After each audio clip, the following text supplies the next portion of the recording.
Bienvenue sur le podcast Harmonic Universe, votre podcast sur l'éveil spirituel, la vie extraterrestre et l'ascension planétaire.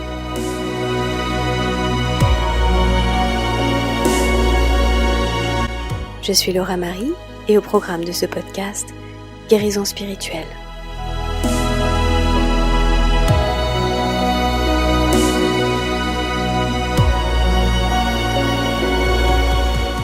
L'humanité, dans sa conscience collective, a été déconnectée de sa véritable nature cosmique depuis son commencement.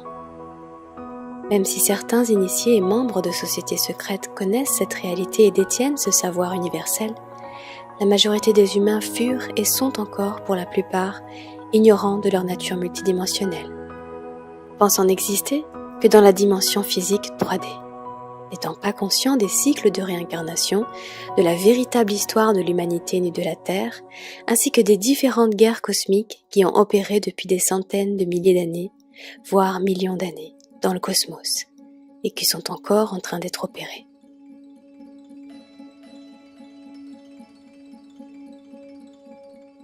La principale guerre opérant aujourd'hui sur Terre n'est pas une guerre physique, c'est une guerre contre la conscience. Tous les moyens sont mis en œuvre afin que l'humain n'accède pas à ces informations qui pourraient le libérer de son asservissement, dû à son ignorance de ce qu'il accepte de lui être fait.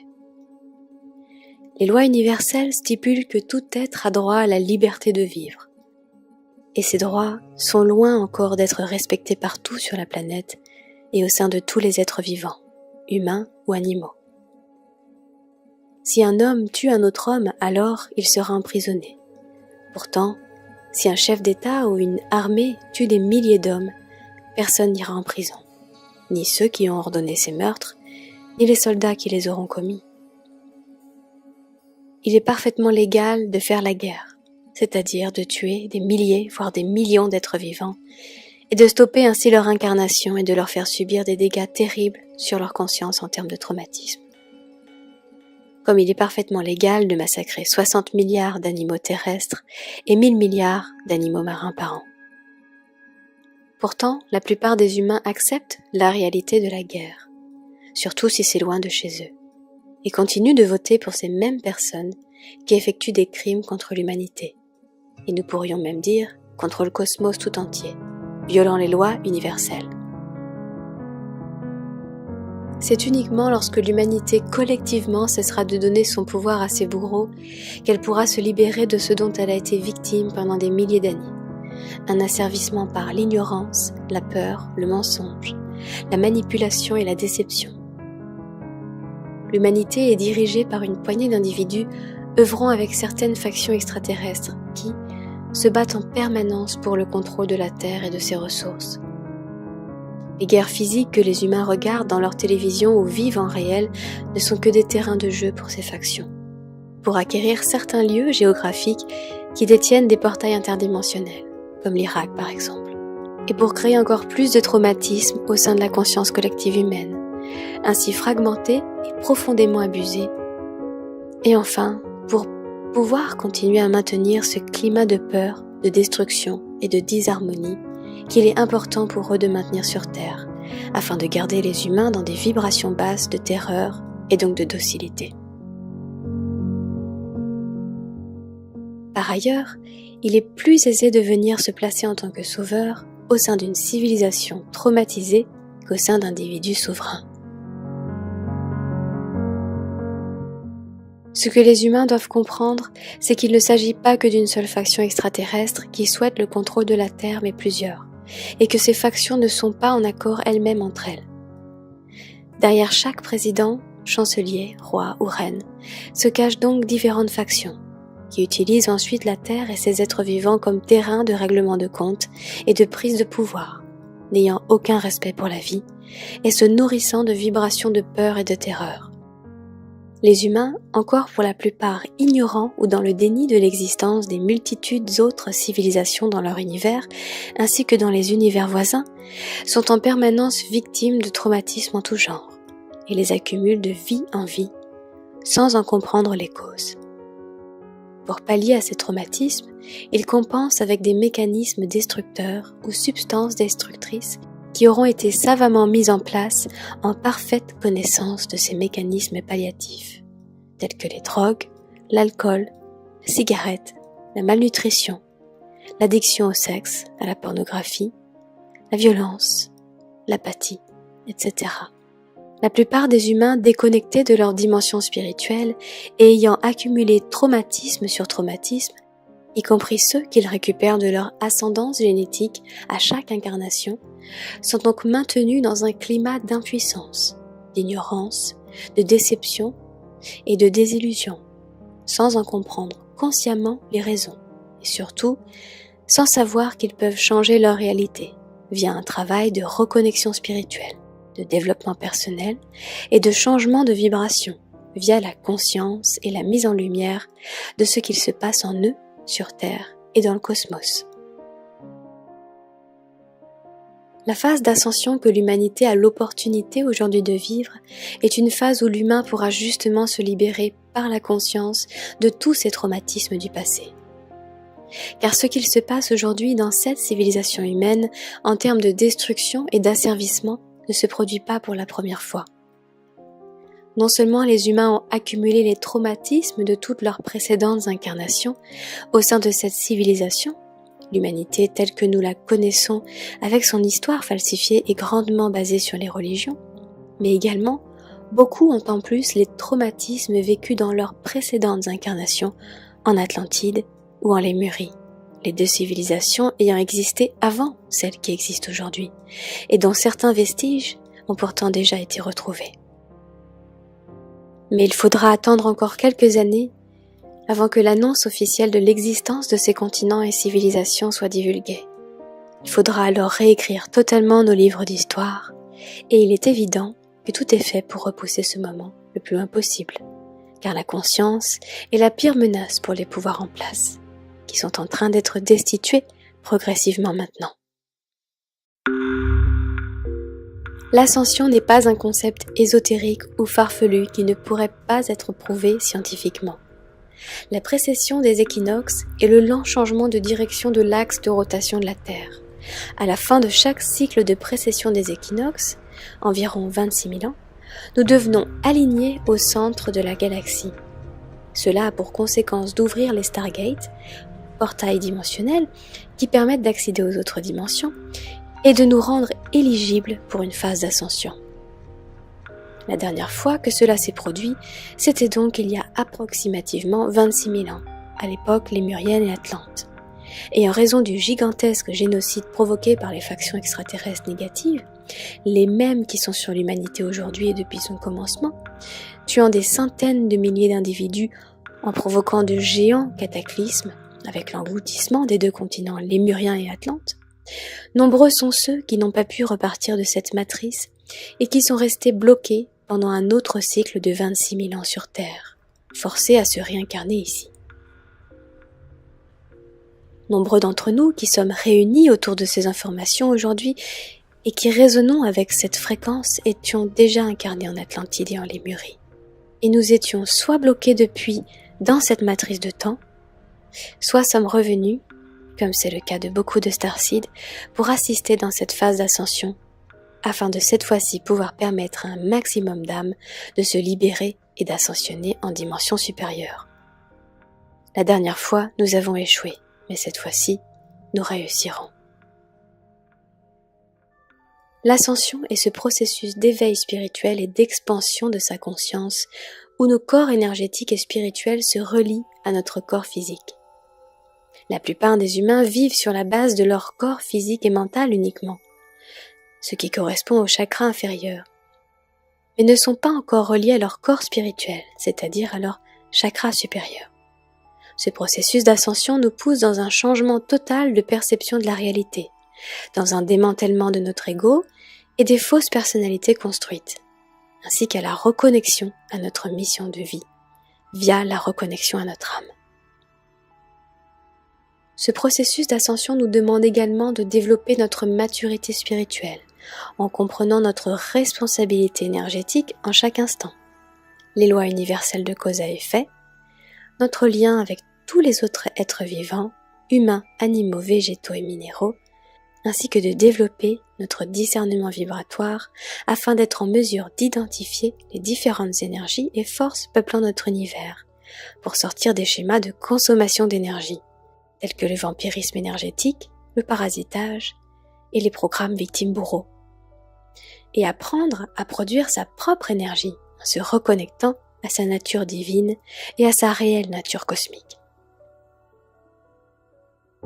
Guérison spirituelle. Chacun d'entre nous porte donc le poids de toutes ces incarnations et traumatismes nombreux dans son ADN. Cette phase tant attendue et annoncée par de nombreuses prophéties est justement le moment où nous allons pouvoir réellement nous guérir, en amenant à notre conscience tout ce qui était jusqu'alors inconscient, en amenant ce qui était auparavant dans l'ombre à la lumière de notre compréhension et de notre connaissance. Ce processus va se produire individuellement, mais aussi collectivement. L'humanité doit se guérir collectivement de ses traumatismes en tant que civilisation, plongée dans l'âge noir de l'inconscience et de l'ignorance de sa véritable histoire et nature, et manipulée par des faux dieux et religions. Comme un peuple autochtone et primitif qui va se réveiller à l'immensité de l'univers et des multivers peuplés dans lesquels il vivait pourtant depuis son commencement, trop aveuglé par des préoccupations de survie. La plupart des humains, en effet, même aujourd'hui, sont encore bloqués dans une conscience de survie, pouvoir manger et boire par exemple, et ne peuvent ainsi se tourner vers la spiritualité.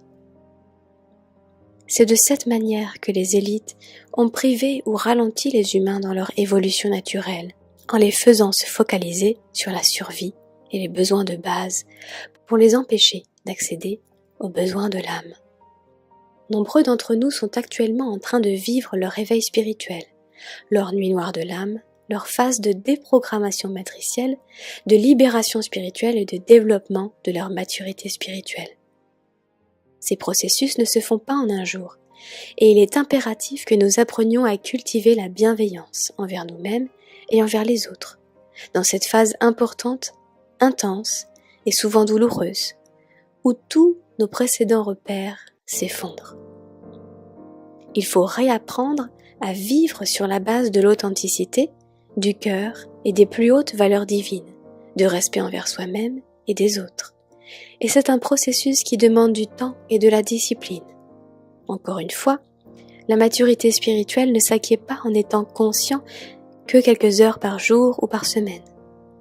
À partir du moment où nous souhaitons commencer son processus de réactivation et d'ascension, nous devons décider de nous y consacrer pleinement, surtout pour ceux qui sont en mission sur Terre actuellement pour assister dans cette phase cruciale de libération.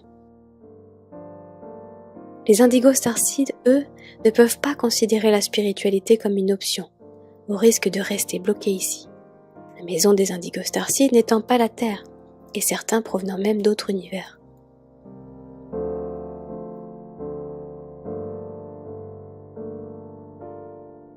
De nombreuses techniques peuvent s'offrir à nous une fois que nous sommes décidés à faire ce travail de démantèlement de notre ego négatif et des différentes couches de personnalité que nous avons mises en place dans le but de cacher notre véritable essence et identité, ainsi que pour commencer la guérison de nos blessures respectives.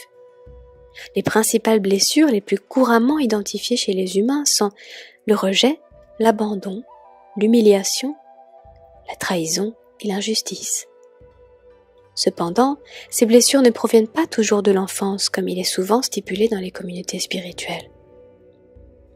Elles proviennent bien souvent de nos multiples précédentes incarnations, et en particulier chez les travailleurs de lumière ayant déjà œuvré pour l'avènement de la conscience, précédemment ou sur d'autres sphères, ou combattu les forces opposées à ce travail de lumière.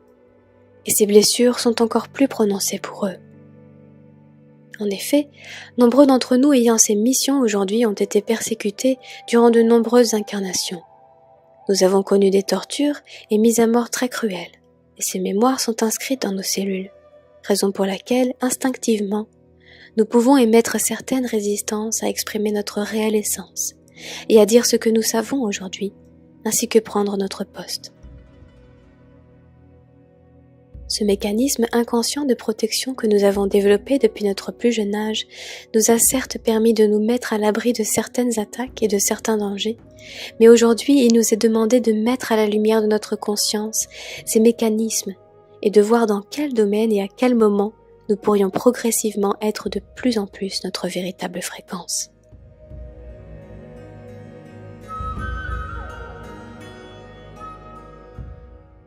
Nous pouvons commencer par exemple à le faire avec des personnes en qui nous avons confiance, des personnes qui ont déjà démontré leur capacité à nous aimer tels que nous sommes, de manière inconditionnelle.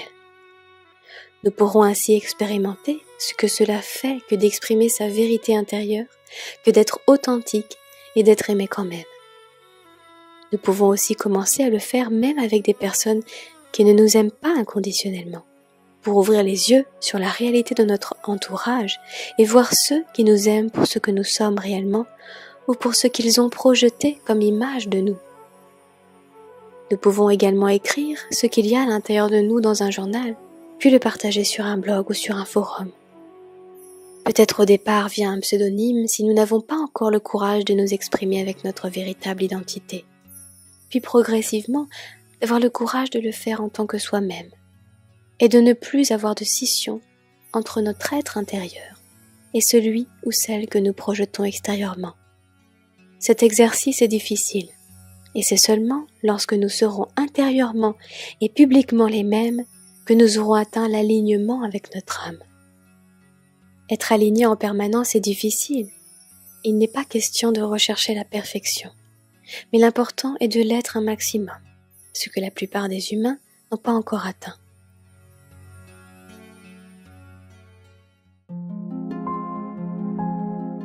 L'amour de soi. Notre guérison spirituelle devra commencer par l'apprentissage de l'amour de soi. Après toutes ces années et incarnations de rejet, avoir ressenti tout ce que nous avons ressenti, avoir été ridiculisés, souillés, moqués, trahis, nous pouvons avoir développé un manque d'estime de soi considérable. Ce manque d'estime de soi fait de nous aujourd'hui un enfant vulnérable qui se voit porter sur ses épaules en plus le poids d'une mission pour le monde. Comment aider le monde sans avoir développé la principale fondation, indispensable au développement d'une bonne solidité de notre être? L'amour de soi a longtemps été confondu avec égoïsme ou égocentrisme. Mais l'amour de soi, c'est justement s'aimer suffisamment pour ne pas se sacrifier et laisser les autres dépasser certaines limites qui nous videraient énergétiquement ou nous impacteraient négativement dans notre mission pour le monde. Il n'y a aucun mal à se préserver soi afin de pouvoir donner au maximum pour les autres. L'amour sain de soi est une valeur divine et il est impératif que nous apprenions à développer cette valeur divine afin de remontrer à l'humanité comment s'aimer, pour qu'elle puisse ensuite être capable d'aimer les autres. Le lâcher-prise. Le lâcher-prise est tout l'inverse de l'inaction, souvent associé à ce terme. Lâcher-prise, ce n'est pas s'allonger dans son canapé et attendre que les choses se passent. Lâcher-prise, c'est retirer la résistance et les projections mentales que nous faisons à propos d'un événement ou d'une situation, de manière à pouvoir agir de la manière la plus efficace possible et avec clarté. Nous devons devenir notre meilleur ami et s'allier à notre âme afin que notre véhicule physique aille dans la même direction que celle qu'elle souhaite emprunter.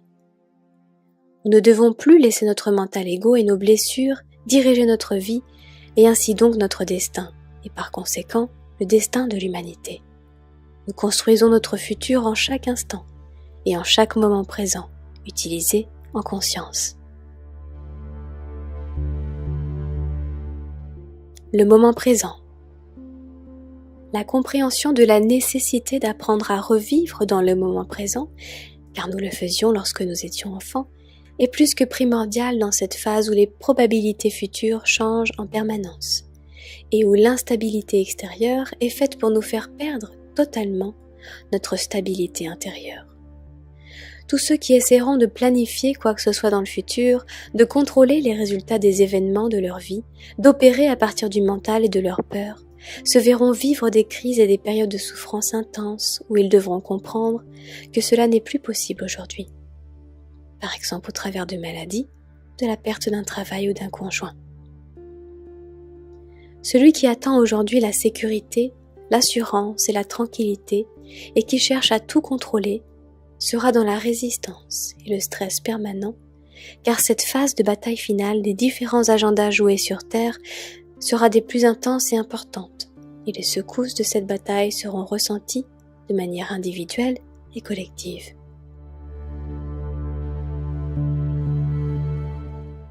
La maturité spirituelle. Il faudra petit à petit apprendre à lâcher notre naïveté pour faire place encore une fois à la maturité spirituelle qui implique la connaissance de ce qu'il se passe réellement sur Terre et dans le cosmos, sans aucune forme de déni. Ce qu'il faut comprendre, c'est que tout ce que nous refusons de voir aujourd'hui nous sera présenté demain avec un choc encore plus grand. Également, tout le travail qui n'est pas fait aujourd'hui devra être fait demain, souvent de manière décuplée. Personne ne pourra échapper à la responsabilité énergétique des conséquences de toutes ses pensées et actes. Absolument personne. Mieux vaut donc commencer dès maintenant. L'utilisation de techniques de mise en lumière et de guérison de nos traumas émotionnels. De nombreux outils sont aujourd'hui disponibles pour nous permettre de remonter à la surface de notre conscience les traumatismes enfouis ainsi que tout ce à quoi ils ont donné naissance comme dysfonctionnement dans notre vie. Voici quelques exemples. La programmation neurolinguistique, PNL, le neurotraining, l'EFT, l'hypnose régressive, la kinésiologie, la sophrologie et bien d'autres. Il est important dans notre choix de thérapeute d'utiliser notre discernement vibratoire, la résonance que nous ressentons avec un autre être énergétiquement, et de travailler uniquement avec ceux avec lesquels nous ressentons une profonde résonance du cœur. Scission de l'humanité. Comme à l'époque de l'Atlantide et de la Lémurie, la civilisation humaine est en train de se séparer en deux. D'un côté, se trouvent tous ceux qui emprunteront le chemin de l'ascension et de la reconnexion spirituelle, et de l'autre, ceux qui emprunteront la pente descendante de la déconnexion encore plus intense de leur réelle nature cosmique, vers l'involution et la destruction progressive. Nous pouvons voir la vitesse à laquelle la débauche, l'hypersexualisation, la pornographie, aujourd'hui étendue aux enfants, la pédophilie, le satanisme dans l'industrie musicale et à Hollywood, et les agendas de destruction de la jeunesse, de l'innocence et de la pureté avancent à grande vitesse. L'agenda du transhumanisme à lui seul fera l'objet de futurs articles tant ce sujet est grave et menace l'avenir de la civilisation humaine non seulement, mais également des civilisations extraterrestres voisines. De nombreuses civilisations voisines ont été entièrement décimées dans le futur à cause de l'intrusion de l'intelligence artificielle et de nombreux starsites se sont incarnés en cette période pour tenter de modifier ce futur catastrophique. Aujourd'hui, chaque jour, l'intelligence artificielle s'immisce un peu plus dans nos vies via les chemtrails, la nanotechnologie, dans la nourriture, mais aussi ouvertement avec la glamourisation des robots instaurée progressivement via les programmations Disney et hollywoodiennes, techniques utilisées pour tous les agendas négatifs perpétrés sur Terre. Notre rôle à tous, pour ceux qui œuvrent actuellement pour faire évoluer l'humanité et la faire sortir de cet âge sombre, est de garder le cap et de ne pas se laisser décourager, lorsque nous verrons ces différents agendas continuer d'être opérés sous nos yeux. Cette scission va être de plus en plus marquée et évidente, comme jamais dans l'histoire de l'humanité. Raison pour laquelle nous devons tous continuer notre travail de maturité spirituelle, de nettoyage, de démantèlement de notre ego négatif et de responsabilité énergétique afin de ne plus être un véhicule de ces agendas sombres, en acceptant de faire partie des différents égrégores par exemple, en mentant, en manipulant, en perpétuant le programme victime-bourreau, en nourrissant des addictions, etc. et à l'inverse, de devenir des incarnations des plus hautes valeurs divines, pour montrer l'exemple autour de nous et pour instaurer de nouveaux modèles pour les générations actuelles et futures. Ce qui est la mission des Indigo Starseed et humains de la Terre suffisamment évolués spirituellement pour avoir des missions de travailleurs de lumière.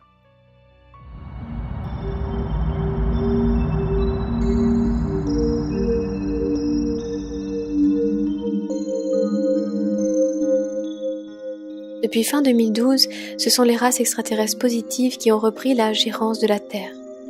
De nombreuses races extraterrestres positives se sont incarnées sur Terre pour assister dans ce processus, ce que l'on appelle les Starseed. Il y a ces équipes au sol et tous ceux qui œuvrent sur les autres plans. Nous allons assister à un démantèlement progressif de l'ancien paradigme, à la mise au grand jour des agissements sombres des élites et des sociétés occultes installées partout dans nos sociétés, et à la construction du nouveau paradigme basé sur la conscience et la connexion spirituelle.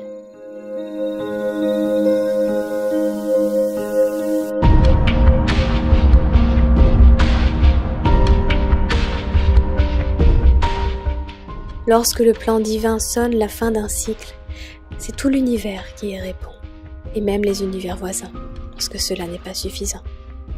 Si certains d'entre nous se sont déplacés d'aussi loin pour accomplir cela, c'est que ce moment est des plus importants.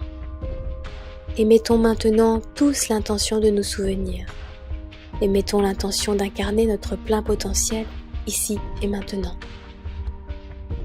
Et mettons l'intention de faire de notre propre travail spirituel notre priorité, plutôt que de privilégier ce qui nourrit notre identité terrestre temporaire et donc notre ego et cette matrice basée sur l'illusion. Et mettons l'intention d'être des véhicules d'harmonie et de beauté, de pureté et de sagesse. Et mettons l'intention d'utiliser notre vie pour quelque chose de plus grand que nous. Et mettons l'intention chaque jour d'avoir rendu la vie de quelqu'un ou d'un animal meilleure. Et mettons l'intention de chaque jour se coucher en ayant appris quelque chose de nouveau et en étant devenu quelqu'un d'encore meilleur. Et mettons l'intention de devenir un être pétri d'amour et de compassion. Cela ne se fera pas en un jour, mais l'important est d'en émettre l'intention. Car tout accomplissement est toujours parti d'une intention, et l'univers ne répond pas aux résultats, il répond aux intentions. Que serait le monde avec des millions d'humains dans cette intention ?